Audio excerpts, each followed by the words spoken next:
Mama Brown here. I wanted to just share a quick tip to get kids to eat more veggies. What I do with my boys, of course, because they're vegan, they eat veggies all the time. But before they were transitioned into vegans, I tended to, for my younger, pull apart leaves of lettuce, because of course it's harder for him to chew lettuce, and mix it with avocado. So he, in his guacamole, had lettuce and avocado in his guacamole, which he loved. Also, an increase to get my older to eat veggies was to put it in smoothies. And so I would use cauliflower. Cauliflower is great in a smoothie, to make a pink smoothie, because colors are very big for children, right? So pink smoothies. Hi, Michelle, how are you? Just giving tips on how to get kids to eat more veggies. So we put cauliflower in his pink smoothies, which he really appreciates. We put oh, thank you so much. We put carrots as a base for smoothies as well. I have a masticating juicer, which keeps a lot of the power of the vitamins in the vegetables themselves. And then the extra that comes out, I end up using for soups and stews, which is great because kids can't see what's in soups and stews. So they're always eating a lot more veggies than they know, which is awesome. Because they love color, right? I started to have them love green smoothies, which is basically either kale or spinach as that base. I would put a whole lot of fruit, right? So sometimes we're scared to give children a lot of fruit, but when we are doing healthy food, it's okay for them to have a whole lot of fruit. The type of food that my children eat during the day is oatmeal.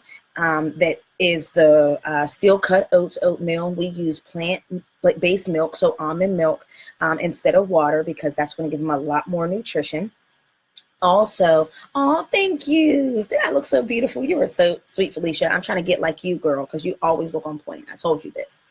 That when you mix the smoothies, don't try at first to give them a whole grain smoothie that really tastes like the grass, right? Because they're not going to be into that. What my children eat is that the plant-based milk. So we love almond milk. And all the stuff that they say about soys, look into it, because what they're saying about soy and affecting estrogen is not actually true. So I could actually put a link in the comments about estrogen and the false things that they've said about estrogen. So in their oats, keep in mind those seeds are powerful. Chia seed, flax seed, hemp seed, and these are things that they can't taste, but things that they can see. So if your kids are picky with what they can see, I would say put it in things like smoothies, because it's less easy to see them when it's like a dark smoothie or a stew or something, especially spaghetti. But I put that in their oatmeal, and then give them the option of whatever fruit they want. Now, the reality with kids is that they need power. They need positive power and positive attention. And so I transitioned them from regular eating to vegan by giving them full power. I printed out pictures of each fruit and each vegetable, laminated them, and got them first familiar with every fruit, every vegetable, and we made a little game out of it. So they were like, oh yeah, this is an avocado, this is a nectarine, this is a cucumber versus a zucchini. So they were very into the language of the food already. Then we began to play and role play making the food. And then I got them involved in making the food, right? So of course, my 4-year-old and my almost 2-year-old can't chop anything, but they can mix, but they can get on stools and they can watch. They may be able to make patties in their hands. Things like that helps them to feel a part of it. Also, having them do a taste test. So if I'm making something new, I have them be the critics, right? Because mommy's the chef and they are the food critic. That makes them feel empowered. And then I ask them, what do you think we should change? What do you think we should add? What do you think we should take away? What do you think? How would you make this? That way, they believe that they have all the power. And from there, we build a good base. So in the morning, we have oatmeal. Our snacks a lot of times are things that we're throwing together. All those nuts are good, healthy fats, and they have a lot of other, the zincs and the magnesiums and all those things. We love bananas. Hey, y'all, we love bananas. You cannot eat too much bananas seriously as a young child. So 2 bananas even a day, 3 bananas a day is still okay. And I could link below as well articles where people have said you have to watch out for a lot of bananas, because that is only based on a very unhealthy and unbalanced body. So in the morning, they're having that oatmeal. As snacks, they're having the mixtures of the nuts as well as all the dried fruits. So those cranberries, those raisins are awesome. Also, ladies, a lot of times ladies more than men, hello, a lot of times ladies more than men are really iron deficient. I know I was. What can help with that is soaking raisins overnight and then eating raisins right when you get up in the morning, a handful of them. And it's interesting because you would think that soaked raisins would be weird in consistency, but they're still really good and they're going to get your iron up naturally. So just put that out there. So we mix the dried vegetables, and you're right. Yes, fermented. I'm sorry. Laminating the fruit. Yes. They're very hands-on and they're tactile learners. Soak in water. Yes, ma'am. So you'll soak them in water. What's interesting is raisins you get more of the nutrients when you soak them overnight. Also, people who are preparing for like beans, we love beans, soaking them, getting the beans, hard beans, soaking them overnight, reduces in water, reduces your cook time.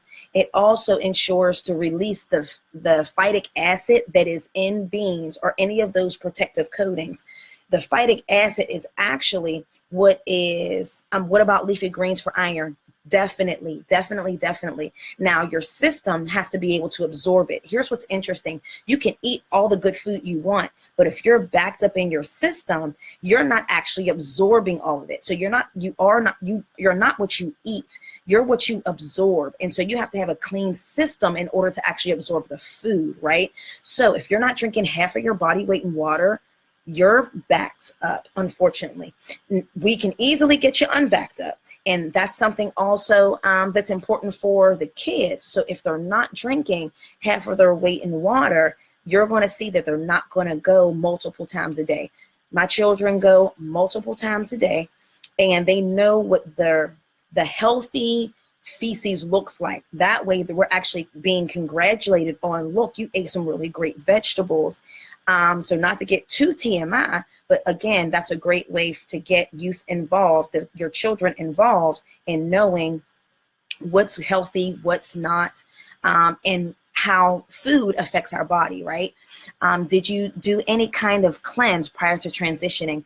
I would recommend, if you all have went or straight carnivore meat eaters, I was, before I met Nate, I ate anything that I could cook.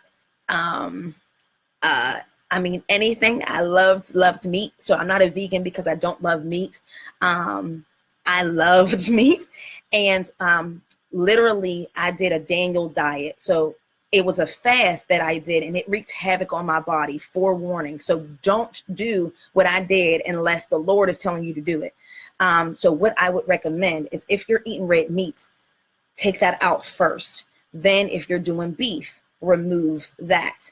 Then the chicken and turkey, remove that. Then you're left with all of your fishes and seafoods and stuff. And then you can transition off of that. If you do it that way, it's going to be a lot less hard on your body. And people don't realize that we're actually addicted to food, right? Dairy, milk, cheese has addictive enzymes in it. It's supposed to, right? Because a cow has to feed their calf, so the calf has to keep wanting to come back to the cow. It's the same for moms and babies. We have milk that is addicted to the baby, so the baby will continue to drink the milk. So cheese and milk and yogurt are addictive. So that's why you crave the cheese. So keep in mind, you're going to be a little more testy. If you go cold turkey, quote unquote, like I did, you're going to smell different for like 3-4 days. the saliva in your tongue is going to change for 3 or 4 days. So be forewarned. And because I'm yellow, my undertone turned like greenish. It was weird. So be forewarned that if you choose to do it, that it's going to be a little difficult for the first couple of days. And then that's your body flushing all this stuff out. If you eat flesh, you're eating the hormones, you're eating everything that's was in them, you're putting and attaching into you. So when you eat meat, because our intestines are super squiggly, right? The meat gets stuck in there, which is why if you're around 20 years old, you have around 20 pounds of stuff in you. So if you choose to do a cleanse, I would do water. So again, at least half of your body in water. I would also, if you can, juice, because it's going to wreak a lot less havoc on your body. So if you put in your blender, because a lot of people don't have the masticating juicer, and if you want to try a masticating juicer out, or if you want to see what that looks like, hit me up and you can come over and get a straight tutorial on it, because it's pretty cool. But everyone pretty much has a blender. So blends up spinach, and do heavy amount of spinach and some good tasting fruits. You do not have to have your drink taste like straight vegetables. Again, because we're talking about making sure the kids love veggies, let them first get used to green smoothies. My kids loved smoothies that were red because they associated red with strawberries. So as soon as I switched it to green with a little bit of kale, they got upset and they wouldn't drink it. They're also mine are very testy with smell. So I had to make sure that it always smelled very sweet. So I went from mostly strawberries and a little bit of spinach, like, hey, this still smells the same, try it, to now I can transition out more out of some of the strawberries, put in more spinach. Now they're used to spinach, transition from spinach into kale, because kale is a stronger taste, right? And then that's how I got them used to that taste of kale. And now they'll eat kale without having to be tricked to eat kale in a smoothie. Oh yes, we're talking about the kids. LOL, I'm talking about me. No, that's okay. We are a part of that. What we do, they do, right? They mimic us. And so I can't expect them to drink a green smoothie and I'm not drinking it. Or I can't expect them to watch themselves and be aware of self if I'm not being aware of self. So a good thing about having bathroom breaks is truly that they're asking mommy, did I have a good bathroom break? Because did I eat enough good food? Did I drink enough water? So it is important that they see mommy and daddy and, as many people as they can in their community eating healthy, because then it becomes a norm, right? So that's why I have trouble leaving cheese alone. Yes. And unfortunately, GMOs, genetically modified food, also does the same thing to our brains. It is a sensor that helps us it triggers a pleasure sensation. That now something like chocolate has it naturally, which is great. Scientists realize this, extracted those types of happy things and put it in other foods, which is why the comfort foods give you the itis, right?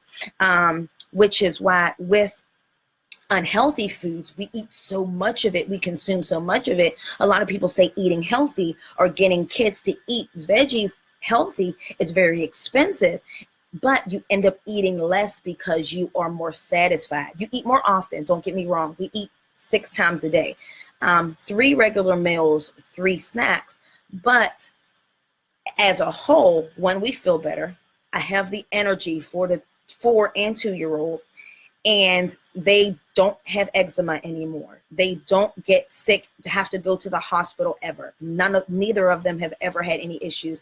And I was always a very sickly child. So it was important for me to see what I can do to help them, right? Now, also, this affects intellect. This affects their learning curve. This affects their behavior. It affects all of that. So in the morning, they're having that oatmeal and with all the variation of fruits. Now, I do sometimes do vegan pancakes, vegan blueberry muffins. I keep it fun too, because you don't want kids to feel like I'm restricted from having everything. And as soon as I can and I get away from my crazy vegan mama, I am going to eat me something good, right? So I make things very fun. I make bear pancakes that have two ears on them so that they can pick the ears off like Bernstein Bears.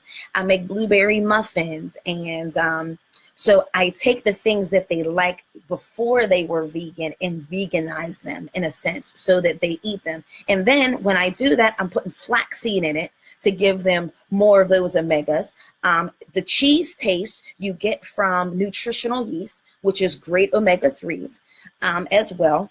And so during lunch, I've transitioned my 4-year-old. Now he likes salads because mommy does salads, right? But first, before salads started, it was all the fixings in salad that I gave him. So he liked already the nuts and the berries and the dried fruits and all of those things. So I would give him those things in mixture. And then he would see, well, mommy, why do you get to have a salad? I don't get to have a salad. Can I taste your salad, right? And that's what transitioned him into having salads, which was great. And now the 2-year-old is, of course, following the 4-year-old, right? Whatever big brother does, little brother is going to at least try. So outside of salads, because you just can't have salads all day and be filled, right?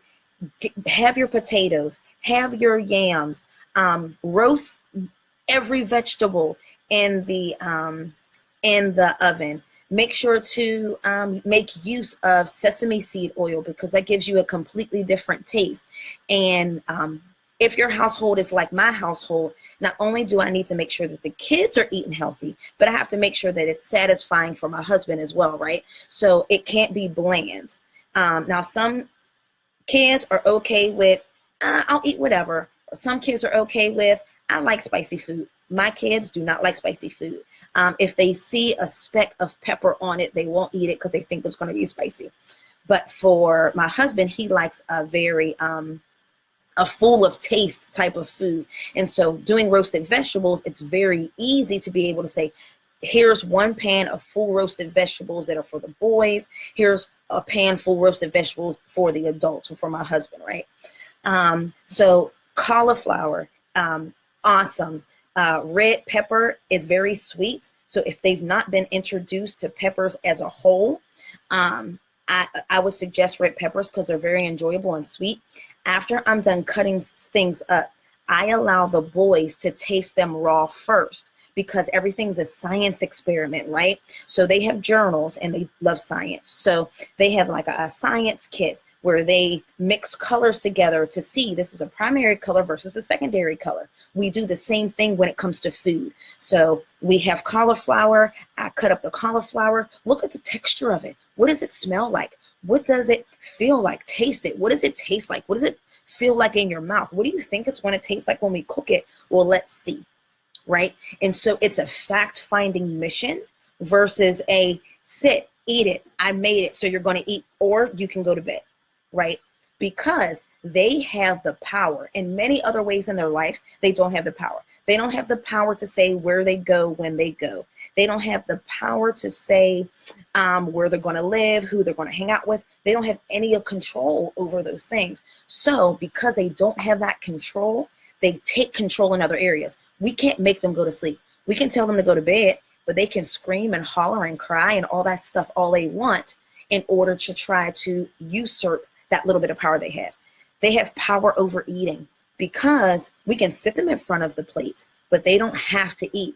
And if they are strong-willed or very spirited children, they will fight you tooth and nail. So in order to make eating time easier, I have found that they have positive power in other areas. So for example, we know it's winter time.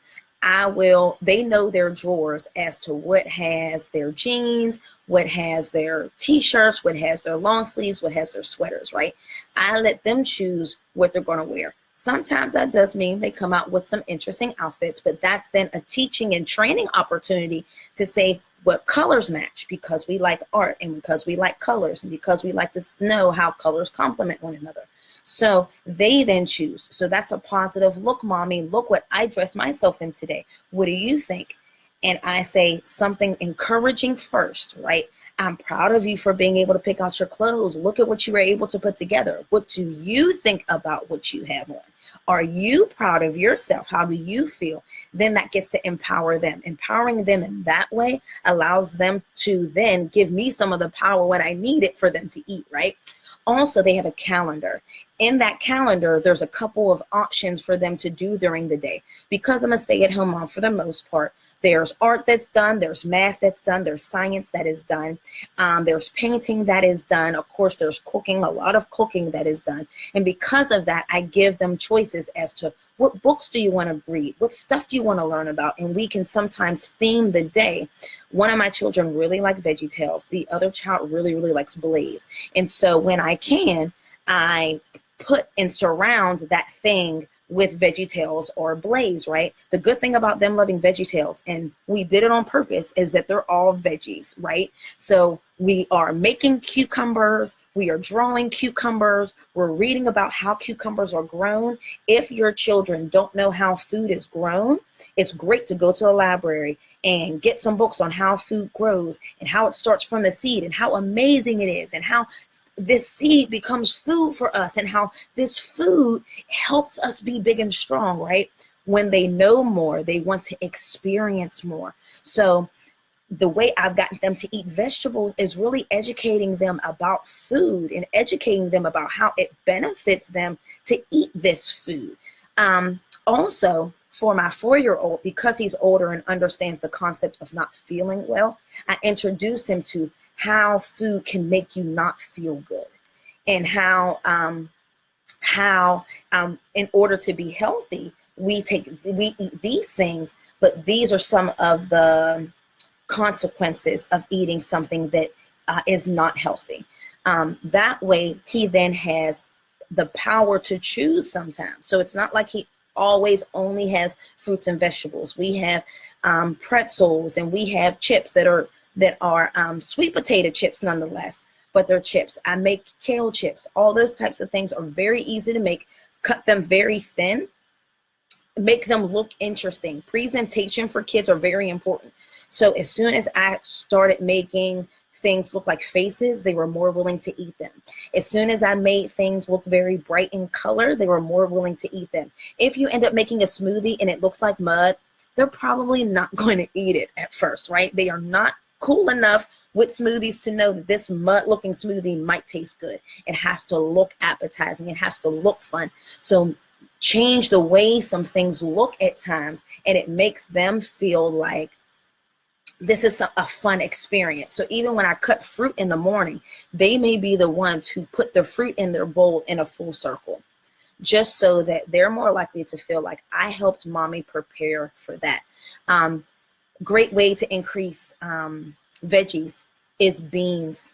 Black beans are a really easy way because they're not really weird in texture. I add in broth that is vegan vegetable broth to it.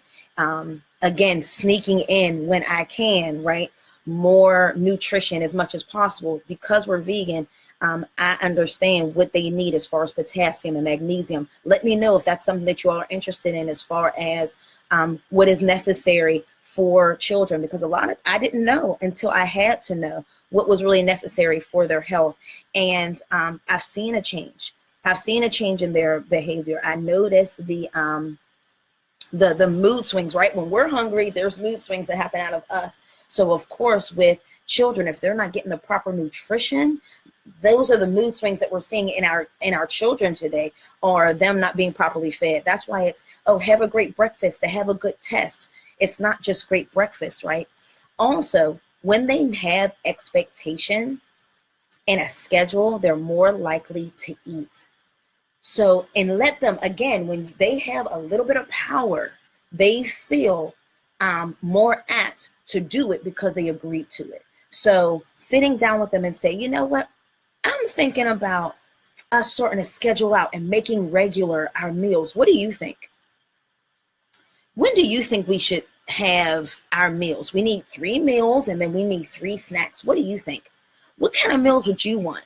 What kind of snacks would you want? Now, of course, if your children have been exposed to a whole lot of crazy snacks or a whole lot of crazy food, some of those foods they're going to say is going to be the crazy food, crazy snacks. But the nice thing is that you can then look at, how can I make that snack or that food more healthy? And slowly transition. Do not cut the children off, because that's going to be then a rebellion, right? That's going to be them using their power to say, I'm not going to eat. And then finally, as we're parents, a lot of times, I know I would give in and say, here's a peanut butter and jelly sandwich, because that's what I know you ultimately want. Okay, you win. And peanut butter and jelly is still good for them, especially if it's real peanut butter, because it's peanuts, right? So it's real peanut butter. We use strawberry preserve or grape preserve. Also, they've been to farms in Crafton and in a lot of neighborhoods now. There are opportunities for children to go and feel the dirt and see how strawberries grow and watermelons grow and all that stuff. Again, this is fact finding for them. This is learning for them. The world is their oyster and is their classroom to learn, right? If you present it that way, it's a lot easier for them to want to say, hey, I saw this grow. I picked it. Now I want to eat it and see what it tastes like. If you're, again, reaching for them to eat more veggies, if they're in that age range, introduce them to VeggieTales. They started eating asparagus because of Archibald the asparagus, because they're familiar. When we're not familiar, right? You gotta love that. Thank you, VeggieTales.